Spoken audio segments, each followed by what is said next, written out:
Et nous avons le plaisir de retrouver à Lausanne Jacques Dubochet. Bonsoir, merci d'être avec nous.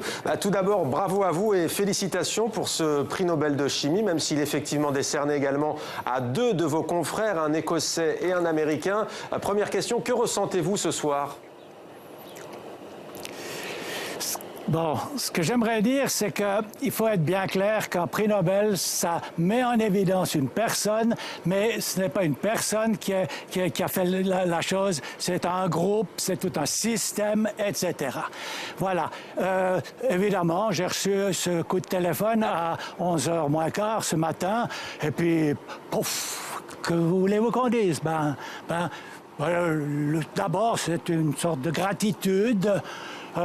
Mais je dois dire que, vous savez, la cryomicroscopie électronique sur laquelle moi j'ai travaillé il y a 35 ans et où il y a eu ces départs assez...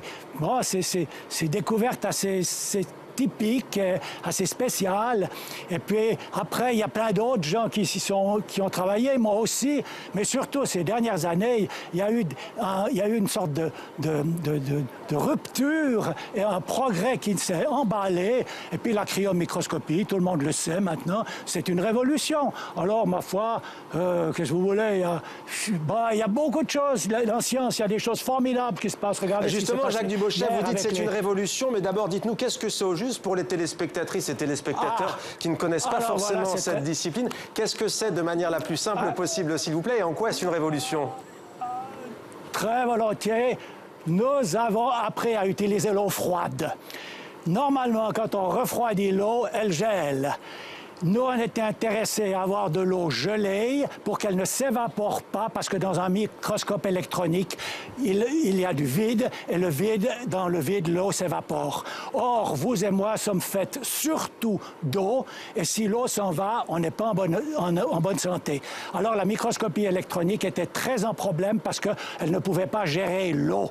Notre système, c'était d'essayer de geler l'eau, mais l'eau gelée, ça fait aussi autant de mal que de l'eau qui est partie, et on a appris à refroidir l'eau de manière à ce qu'elle garde sa structure de l'eau liquide et ainsi protéger la matière biologique dans son milieu aqueux et pouvoir la regarder en microscopie électronique. Et regarder notamment les virus, pardon de vous couper, et notamment de regarder les virus et les protéines. Tout à fait, tout à fait. Les virus, c'est la première reconstruction tridimensionnelle que nous avons faite avec cette méthode. C'était en 85 pour vous, et 86. Et c'était un virus, et la résolution était 35 angström. Vous vous en fichez de 35 angström, mais il faut savoir que 35 angström, c'est pas de la chimie. Pour faire de la chimie, il faut être aux environs de 3 angström. Et là, on voit les atomes.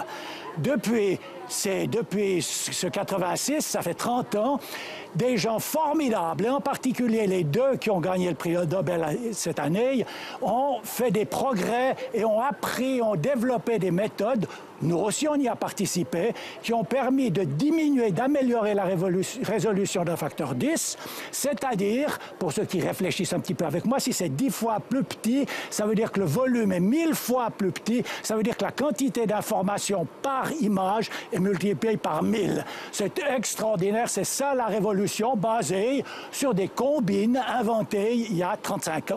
Et on vous suit, on réfléchit avec vous. Peut-être une dernière question. Quels sont les champs d'application de cette révolution? On pense notamment à la médecine et peut-être à des nouvelles thérapies? Bien naturellement. Oui, voyez, les grandes méthodes pour l'étude de la structure moléculaire, c'est la diffraction des rayons X, c'est la NMR.